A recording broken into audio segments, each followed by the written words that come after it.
Next on Intimate Portrait, hosted by Meredith Vieira. I'm Meredith Vieira, and this is an intimate portrait of Jaclyn Smith.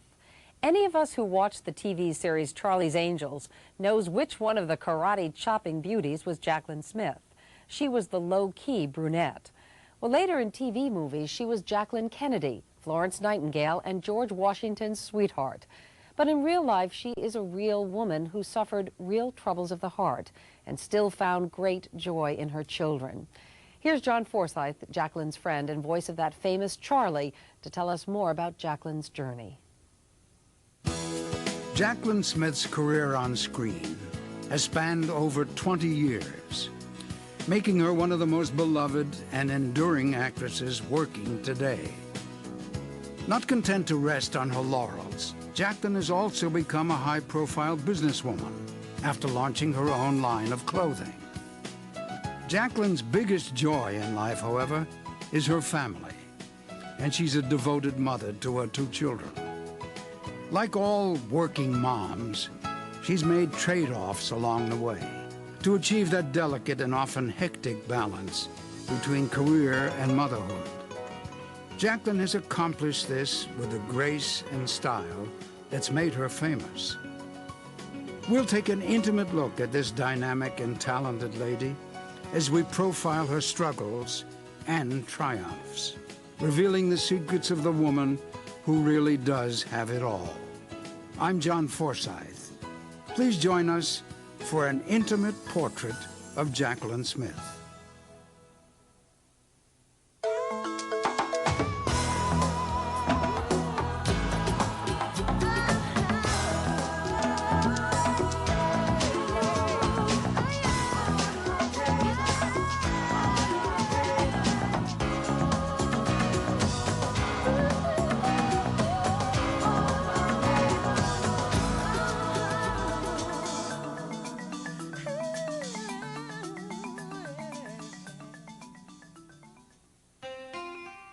Jacqueline Ellen Smith was born and raised in Houston, Texas, in a traditional Southern home. The Smith family lived on a quiet street in a middle-class neighborhood. I had probably what you call an ideal upbringing. I had incredible parents, and I grew up in Houston, Texas, and even though that's a major city, it had a very provincial feel to it. It had sort of a small town feel to it because there were neighborhoods, and there was riding your bike, there was walking to school and walking home, and a freedom that certainly my kids don't have today. I just remember an uncomplicated life. Well, they were just a loving family, and they did the most they could for Jacqueline and her brother. The house was always decorated beautiful. It was just a typical American home. Her father, Jack, was the local dentist. Her mother, Margaret, was a homemaker. They were devoted to raising Jacqueline and her brother, Tommy, with integrity and old-fashioned values. My mother's a total Southern belle. You know, she's just this very feminine, you know, she would never have dreamed of, you know, making her, working. She worked within the home. Frankly, I think that's the hardest role you can take on in life, to do it right and to do it with your whole heart. Jacqueline was a precocious and sensitive child, and Mrs. Smith knew early on she had a performer in the family. She said, I could always tell what kind of day you had from the way you came out of school. If I was unhappy, I cried. It didn't matter who saw me. You know, I'd come out crying. Well, when things went wrong, if she made a bad grade in school, she came out crying. I'd say, aren't you embarrassed to be crying? No. She didn't care. It saw her. As a young girl, Jacqueline formed a close bond with her grandfather. A Methodist minister with a serene love of life, he had a special place in his heart for his young granddaughter. He would go to little towns across Texas and preach in these little white wooden framed churches that were incredible, you know, so simple and so beautiful. So I had the joy of watching him But I think really more than listening to a sermon, it was just his life that was the example. You know, it wasn't anything judgmental about him. His love, which I say is, you know, a major bonus in life, is it wasn't conditional on my behavior. You know, he was just there to simply adore me. They were just kindred souls, sort of. And she just loved him. He loved her. And they were cute together. They had fun together. Jacqueline was lucky enough to have her grandfather in her life while she was growing up. And his death when she was 18 was a major blow. And he lived to be almost 102. 102. Yeah. As Jacqueline grew up, her beauty couldn't help but attract attention. Luckily, the down-to-earth values in the Smith family home kept her from becoming too focused on her looks. Oh, she was beautiful, but you'd never know she was beautiful because she never thought she was. I don't think she's ever thought of herself as being pretty. Well, I mean, no, she knows she's not ugly, but you know what I mean? I don't think she really thinks she's beautiful or anything. I think like the rest of us, all she sees are her flaws. I think on some days she gets up and puts it together and she says, I'm looking good. But on most of the days, most women, I don't care how attractive the world thinks they are, tend to look in the mirror and see all the things they'd like to do differently. Beauty was never talked about much growing up because it was always about what you are inside. It wasn't about the physical appearance. You know, pretty is as pretty does, one of those old Southern sayings. By the time she finished high school, Jacqueline had her heart set on pursuing a career in ballet and dreamed one day of opening her own dance studio. I think I took her to her first dance class at 2. From then on, she loved it. In fact, she danced through the house instead of walking from then on. She loved it. Well, I always loved ballet from a little girl. I mean, at 3 years old, I was, you know, but I think I was into the tutu and the pink slippers. I had a natural ability for dance. I mean, I had a turnout and an extension, and it was just, I was a natural for it. Soon her enthusiasm and ambition outgrew the opportunities in Houston, and she begged her parents to allow her to move to New York City to pursue her career as a ballerina. Daddy, he'd bring home articles and say, well, somebody was mugged on the street and some people watched. I said, Daddy, I mean, that's not going to happen. But, you know, I was his little girl. He didn't want me to go. After a year of college, Jacqueline couldn't wait any longer, and finally she convinced her parents to let her go. Suddenly, Jacqueline Ellen Smith, who had never left the state of Texas, found herself alone in the Big Apple, living at the Barbizon Hotel for Women. The Barbizon Hotel for girls. That's the only way we would let her go, if she stayed there, and which sounds weird now, but it was a pretty strict place. And of course, boys were not allowed. You know. I think they could go to the mezzanine and meet them. I mean, they had very definite rules for these girls. So we felt pretty safe with her going up there. It was 1969, and thousands of young hopefuls crowded the New York dance and theater scene. Jacqueline's years of dedication and practice paid off and immediately set her apart from the crowd. She had only been in the city a couple of months when she got her first break. Really, my first job was in Central Park. I had gotten a job as a dancer, dancing in this sort of show, and in fact, William Shatner was emceeing it and everything. And I danced, and then we were rehearsing there, and Harry Abrams, my first commercial agent, saw me and said, you know, you ought to do commercials. The agent was right. Jacqueline was a natural in front of the camera, and her focus turned from dancing to acting. There's something I want to tell you about shampoo. It might make no difference to you, but it does to me. Every leading shampoo is mostly detergent, except one. Gold Formula Breck. Breck has far less detergent, far more natural ingredients. Breck gets out the dirt, but leaves the natural shine. I don't know about you, but I feel better just knowing about gold formula brick. I was very excited. I had a very hard time catching her on TV because her first commercial was the Listerine. And it didn't show that often, but we were told it'd be on this channel, certain channel, and we'd sit and wait for it. Then we'd leave, and somebody'd say, "Oh, I saw a commercial." Not surprisingly, it wasn't long before Hollywood came knocking. I first had the pleasure of meeting Jackie Smith when I was doing a television series called Switch. When he comes around, we'll tell him he's lost a small fortune at the tables. If he buys that, we've got him. How soon do you want him off his feet? At the rate he's winning, you better make it fast. In 5 minutes, he won't be able to count the thumbs on one hand. That's my girl. I remember very vividly about this because we were on the news. We were on the 5 o'clock news in Las Vegas shooting this thing. I got back to the hotel, and the telephone rang. It was Dean Martin, and he said, "Hey, Pally." He said, "My God, what a great-looking girl." I said, "Yeah, she is pretty, isn't she?" And I knew exactly what was going on. So I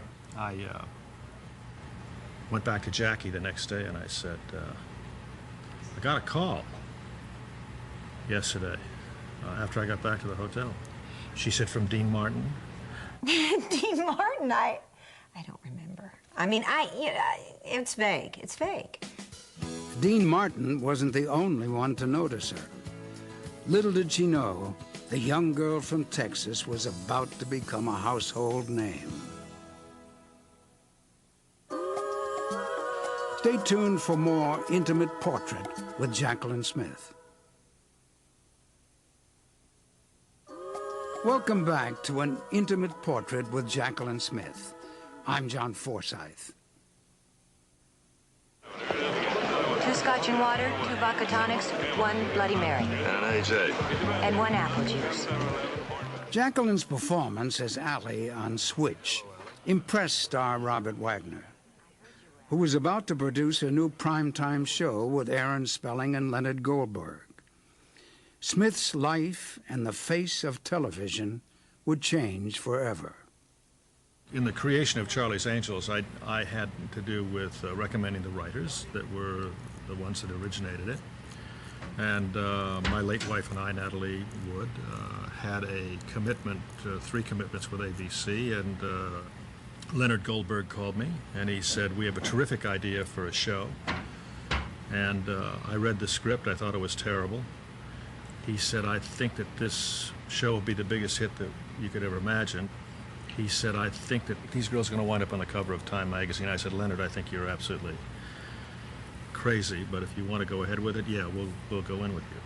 I think really the original concept of Charlie's Angels was a blonde, a brunette, and a redhead, and I wasn't a redhead. And so I went in red and didn't give a particularly great reading. And, you know, hey, it was just another interview. And RJ said, "This is the girl for you. You know, forget the redhead. You know, you got to go with her." And I think I think he really sold them on me. Well, she was perfect for that character. She was absolutely perfect for that character. I can't think of anybody else that could have done it, you know. Charlie's Angels premiered on September 22nd, 1976, and was an instant hit. The premise of the show was simple. 3 beautiful women who solved crimes, always caught the bad guys, and threw a mean karate kick. In many ways, it was unlike anything that had ever been on television before. An action-adventure show starring women. And as predicted, the 3 angels appeared on the cover of Time magazine. I thought it was an interesting concept because rarely do you see 3 girls as a lead in a show. And it had it was to be a con, and it had a flair, and it had style, and the concept was unique in that you never saw this man, and there was mystery to it. That mysterious boss, Charlie, was played by yours truly. And while I never actually appeared on screen, each week I had the pleasure of giving my angels their new assignment. Hello. Good afternoon, Bosley. How's the weather in Hawaii, Charlie? Perfect. We're having a smog alert. Then you'd better all get on a plane and come here. I've been kidnapped. Co-starring with Kate Jackson and Farrah Fawcett Majors, Jacqueline played the role of Kelly Garrett, the sensitive angel with a sweet demeanor. Her calm and serious manner always helped the angels catch the criminals.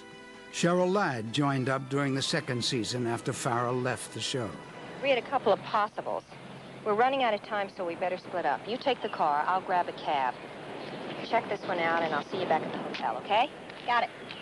At the beginning of Charlie's Angels, it must be what, you know, the rock stars experience today. You couldn't walk down the street, and we were shooting, we were with guards, and we had to be taken through kitchens and alleyways and you know, this whole intrigue just to get to our motorhome or to our home. We were just, all of us, just shaking, just trembling, terrified of it. And that's when it hit us all that, oh man, this is scary. There's more to this than we anticipated. Charlie's Angels was the #1 show in the country. With over 36 million viewers, the Angels quickly became America's sweethearts. I don't know what made Charlie's Angels a hit. I can tell you that it was the most gigantic hit with the merchandising and with these three girls. And I don't know whether it was the chemistry or the time, but they caught lightning in a bottle. I think people forget now how big a hit. I mean, it was the equivalent, in a strange way, of ER. Those first, especially that first year, it just exploded. That I don't think there were many guys in America who didn't watch that show when it was in its prime. Just couldn't wait to watch her, see her. Her daddy couldn't either. He'd get mad, somebody said, oh, hey, his friend said, you wouldn't look at that if your daughter wasn't in it. He'd get furious. She was a very easy girl to work with. She had great style. I didn't have to show a great style. She had it. It was easy, that's all I have to say. I loved working with her. She's the only woman I ever really wanted to slap. And they say, why would you say that? And I said, because, you know, at 5:30 in the morning, you go in there after having worked a 15-hour day the day before, you go into makeup and hair, and Jacqueline walks in with damp hair, not a stitch of makeup on, and she absolutely is breathtaking. And you just want to slap her! The pressure and schedule of any weekly series is grueling. Often the Angels' workday lasted over 15 hours. But Jacqueline was always meticulous about taking care of herself. Certainly all through Charlie's Angels, she was one of the most disciplined people I ever met. She didn't smoke, she didn't drink, she got her rest. I mean, that beauty that she had didn't come from, you know, being out partying all night long. While the show grew in popularity, behind the scenes there was trouble. Jacqueline had married actor Dennis Cole, but the relationship was falling apart. It was a very difficult time for a woman as traditional as Jacqueline. It's a really interesting phenomena about the show that all three of us lost marriages during the show, which is very strange. And so for all of us, really we had the best of times and the worst of times. We had all this fame and all this attention, and yet our personal lives were disastrous and painful. So we would have to come to work and be these sort of grown-up Girl Scout people who had it really together and were doing the right thing and looking after each other, and we would go home at night to, you know, troubled times and pain and relationships lost. The end of several of the cast members' marriages wasn't the only thing to make the headlines. The show itself was stirring up controversy all over America. Many women's groups were denouncing the show, saying it exploited women. They talked about Charlie's Angels being sexually exploited. We really weren't. We were these independent women who always set out and accomplished our feat, so to speak. I mean, we always got the bad guy. So I frankly think they should have applauded that it was three girls as leads in a show, and not concentrated so much that every now and then we were in a bikini. We really weren't. We were really, you know, in a bikini at the beach. I never felt exploited. I felt it was mild. Before Charlie's Angels, The roles for women on television were wives, nurses, secretaries. I mean, very limited views of what a woman does and what a woman is and how a woman is portrayed.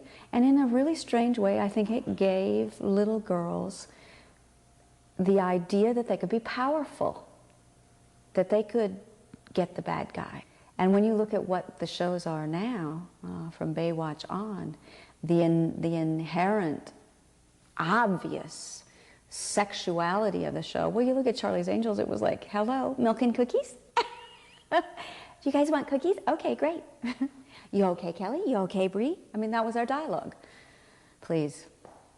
It was so tame. Charlie's Angels as a step forward for the National Organization of Women? Nah, it was a simpler, earlier time. You know, we weren't quite as consumed with political correctness. But at the same, in all seriousness, if you really look at the show, you were dealing with a show where the males were either disembodied voices or almost comic figures, and the women were actually doing all the work. Even a hit series must come to an end. And in 1981, Charlie's Angels went off the air. Jaclyn has the distinction of being the only angel to appear in every episode over the 5-year run of the series. I'm happy I stayed the 5 years. And there was no, I wouldn't have considered breaking the contract. Again, that's where Southern upbringing comes in. You don't break the contract. You just go and do it. And I fulfilled the 5 years, and I'm happy I did. She had 1,000 things she could have done. You know, I mean, she could have left the show as well. You know, she could have gone on her way and done whatever she wanted to. I really admire her for staying there. I mean, I think she really honestly felt that this show had put her into a certain position with the public, and the public respected and honored her, I believe, for staying with it. Look, Charlie's Angels was one of the great phenomenon of television, and that launching pad did various things for all the women involved, but I think that Jaclyn was the one who emerged as sort of the ultimate class act in television. With Charlie's Angels behind her, Jaclyn was poised to take the next step in her career and fulfill her lifelong dream of starting a family. I'm John Forsythe. Please stay with us for more Intimate Portrait with Jaclyn Smith. I'm John Forsythe. Welcome back to Intimate Portrait with Jaclyn Smith. Even while enjoying her status as one of America's biggest TV stars, Jaclyn was finding it a challenge to be taken seriously as a dramatic actress. Tony Tremopoulos was doing a show when he was head of ABC, and they were doing Jacqueline Bouvier Kennedy. And I proceeded that I wanted very much to get this show. And everybody said, no, she's Charlie's Angels, she's Cupid, she's no actress, no quality, it's just a pretty face. Well, we were looking to do the Jackie Kennedy, JFK story, and when we were looking to who could play Jacqueline Kennedy, this is now in 1981, they came and we talked about Jackie Smith, and there were some people who didn't feel that she had the capacity to play the role. Well, they certainly didn't want me for Jacqueline Bouvier Kennedy. They did not want a Charlie's Angels, and they said, absolutely not. I mean, this girl is, I mean, they're going to see a Barbie doll up there for Jacqueline Bouvier Kennedy. We can't have this. And so they said, well, at least meet with her. And I went to Tony, and Tony said, gee, a good idea, and he asked to test her, and I said no. He said, well, can we have a, just maybe a reading? I said no. I said, you got 7 years of Charlie's Angels, that's enough, you got enough film on it. But Jaclyn agreed to do a voice test. And all of a sudden, I don't know what happened, they said, the role is yours. Well, I think the moment she went into wardrobe and you looked at her, you knew that she was Jackie Kennedy. I mean, she personified what we all believe of that Camelot period of time of history. Oh, gosh, when I was told I had the role, first of all, I was ecstatic, but I was also very nervous because she is part of our history. She is so familiar, and how can you do justice? At the hospital, they tried to keep me from him, but I said, I'm not leaving. It's my husband. His blood is all over me. Why did I wash the blood off? I should have left it there. And let them see what they've done. The TV movie Jacqueline Bouvier Kennedy was a tremendous hit, and Jacqueline received a prestigious Golden Globe nomination. No agent's a genius, okay, I can say that up front. You get lucky, and the artist really is the performer. But when Jacqueline had read the material, you saw the change in Jacqueline, from the pretty girl realizing this was a great opportunity for her to take the next step. And she knew that. And that was really the change that we all knew, that Jacqueline was growing up. It was an exciting and heady time. The young actress had recently married cinematographer Tony Richmond, and the two were hoping to start a family. In the film, Jackie Kennedy is pregnant, and for Smith, it was a chance to dream about becoming a mother herself. I wore all these pregnant pads. You know, she was pregnant. I was pregnant throughout Jaclyn Bouvier Kennedy. And I just remember thinking, oh, I wish this were me. Oh, you know, if I could just... So finally I wasn't feeling well, and I went into my doctor, and she called me back and she said, you know what, the test is positive. And sure enough, I was pregnant, and it was just the best. It was...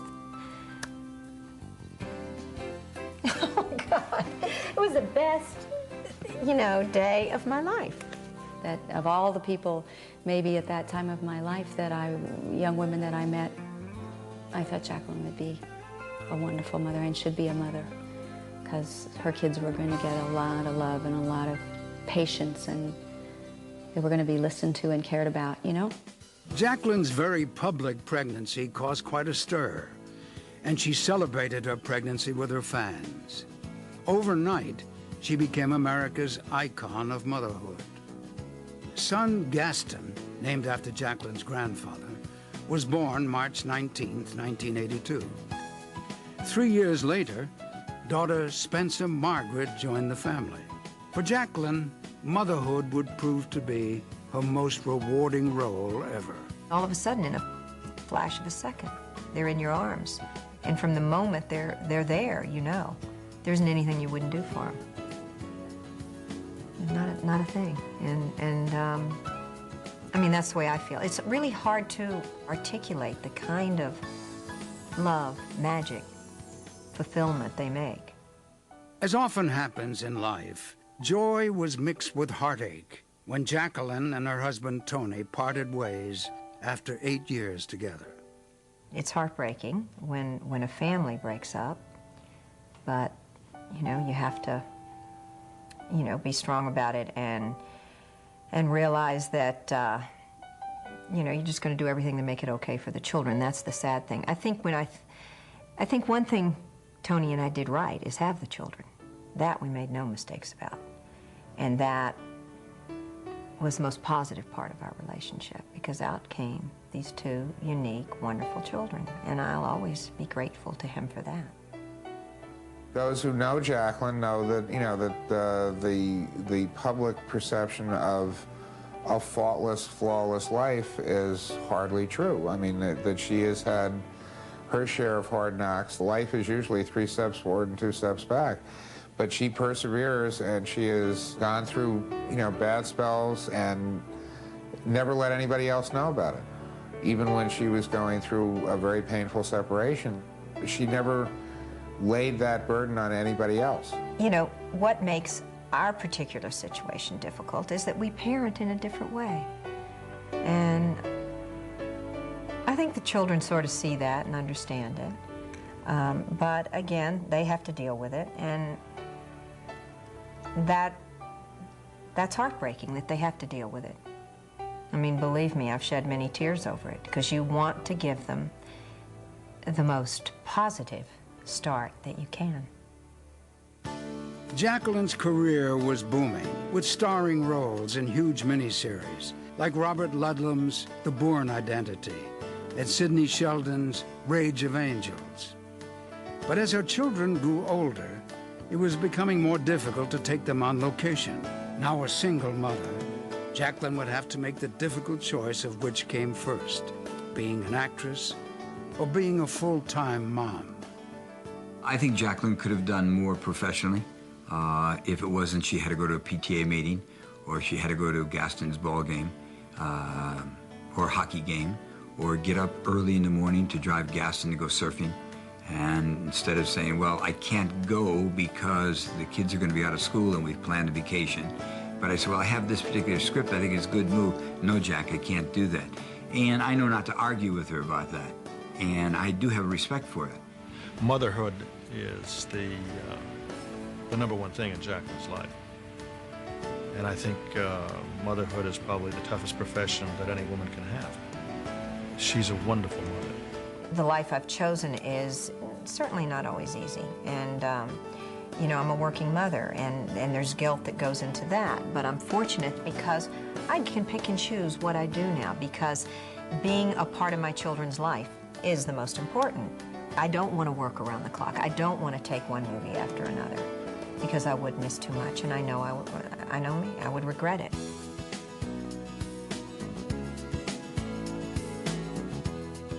I just wanted to tell you that you're my pot of gold at the end of the rainbow. I love you. Happy 3rd birthday, and many, many more.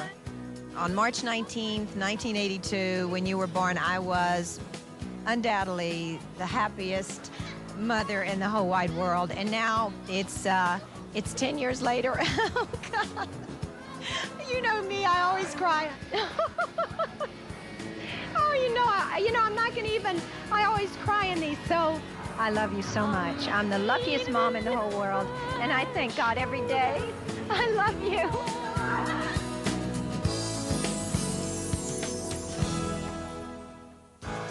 Coming up, Jacqueline finds true love and becomes an entrepreneur. I'm John Forsythe. Welcome back to Intimate Portrait with Jaclyn Smith. In 1985, Jacqueline made a deal with Kmart stores to start her own line of clothing. There's a new collection at Kmart. It happens to be all mine. I love the belt loop. It's what you want to wear. Oh. I know that because women talk to me all the time. For a woman with no prior experience in clothing design, Smith surprised everyone when her women's sportswear line quickly became the 4th bestseller in the country. This is something I've always loved, designing and clothes. And if you can give the public these contemporary-looking clothes at affordable prices, this would be wonderful. And I feel proud of the clothes. And we've gone into so many other things, from shoes to handbags to watches, jewelry, intimate apparel. You know, it goes on. It's an entire look. By now, it seemed that Jaclyn Smith had it all. 2 wonderful children, a terrific acting career, and her own successful business. The final piece was about to fall into place.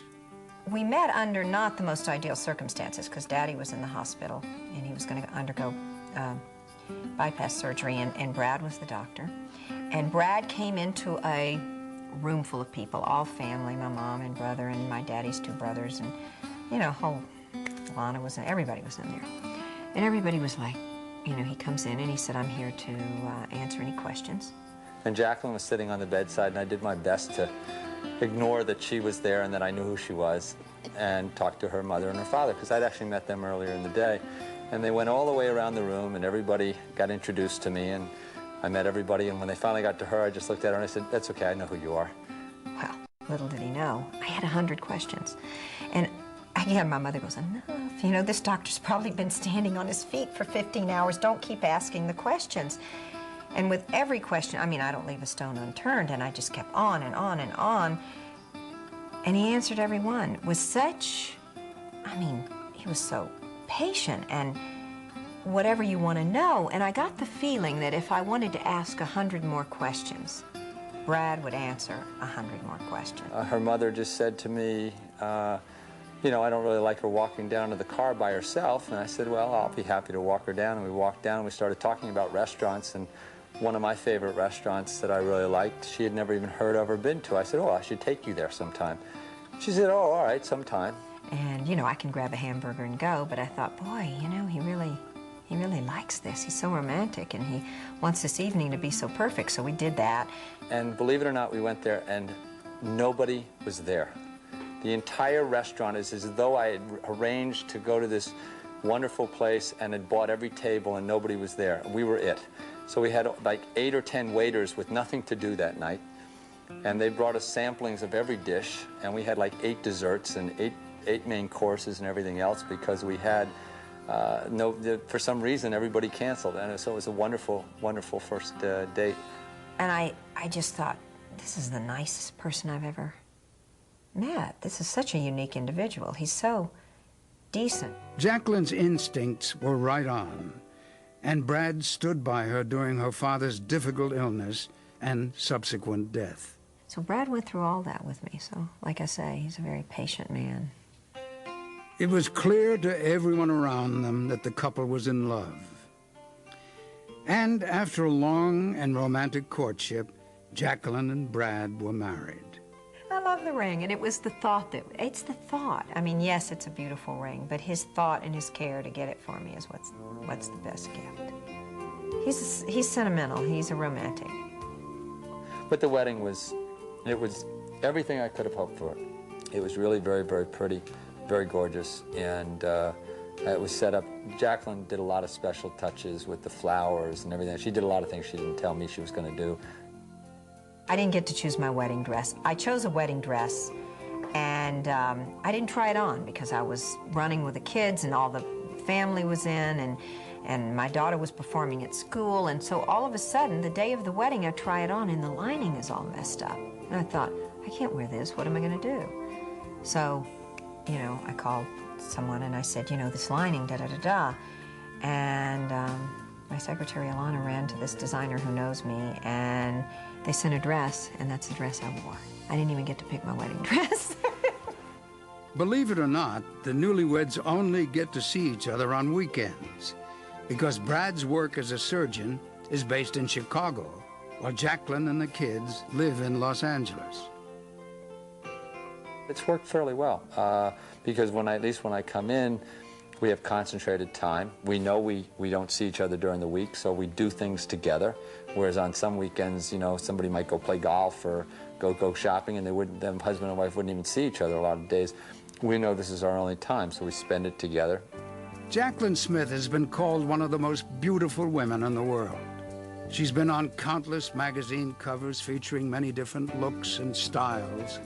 But her new husband, Brad, has his favorite look. There's a few ways I like her, which she likes, but I don't think she likes as much as I do. I like her with her hair up. He likes hair up, and I do it in movies. He go, why don't you do that all the time? But you know, I like the freedom of hair. I don't know, hair. I like it to move, but I guess I should wear it up for him a little more. Yeah. Coming up, Jacqueline takes us behind the scenes and gives us a private tour of her home. I'm John Forsythe. Welcome back to Intimate Portrait with Jaclyn Smith. Jaclyn Smith is the only person that I know in my life and have ever met in my life that could say fiddly-dee and you wouldn't laugh. Well, we're always kidding, Jackie, about being a girl from Texas, you know, with accent. And there's a certain quality about her, and when you hear the voice and the twang, that you don't inadvertently start using four-letter words. I mean, we've used them with Jackie, but you're not quite as comfortable talking that way with her, because there's something about the Southern lady that makes one a little inhibited when they start hurling the invectives around. Yeah, I don't really, I mean, I'm not saying I've never, but no, I wasn't brought up. I've never heard my mother say a curse word, ever. Well, I don't know. If she gets really mad, she might use one or two. Have to admit that, don't we all? She could literally pull it off. Oh, fiddly-dee. Fiddle-dee-dee. When she finds the time, Jacqueline's favorite hobby is decorating. Most people don't know this. I think if she had another love in life, it would be decorating houses. She's decorated all of her own houses. She is a frustrated architect, decorator, and does it all. It is a traditional house. It's a Georgian colonial. but it had a more modern look to it, and what we did is restore it back to what it should be.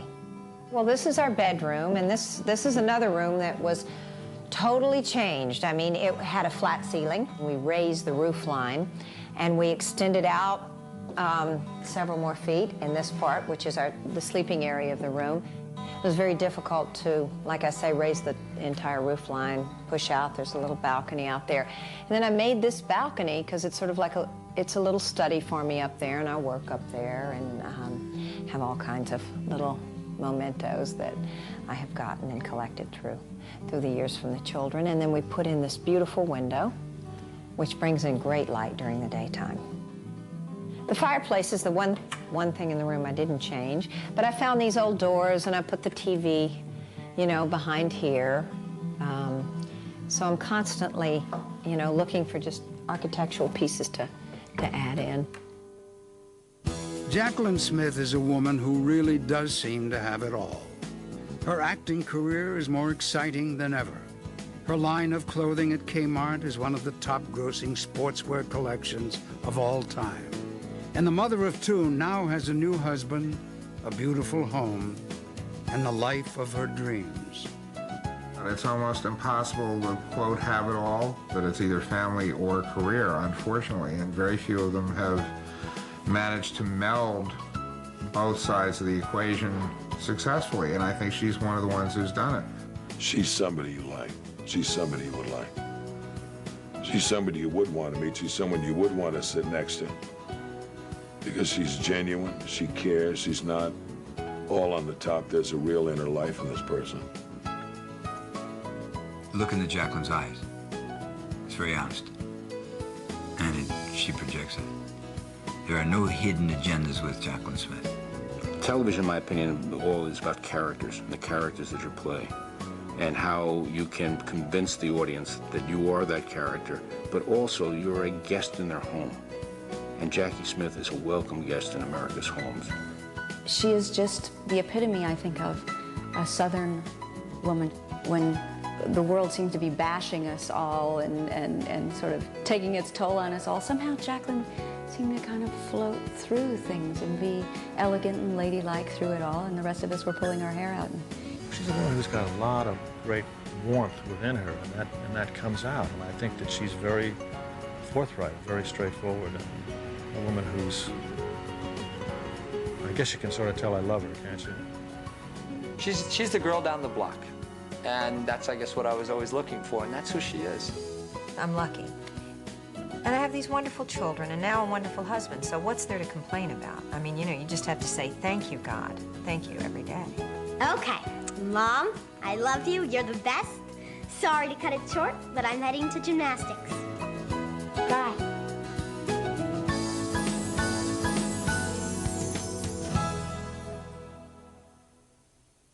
Ah, the juggling act. Husband, kids, job.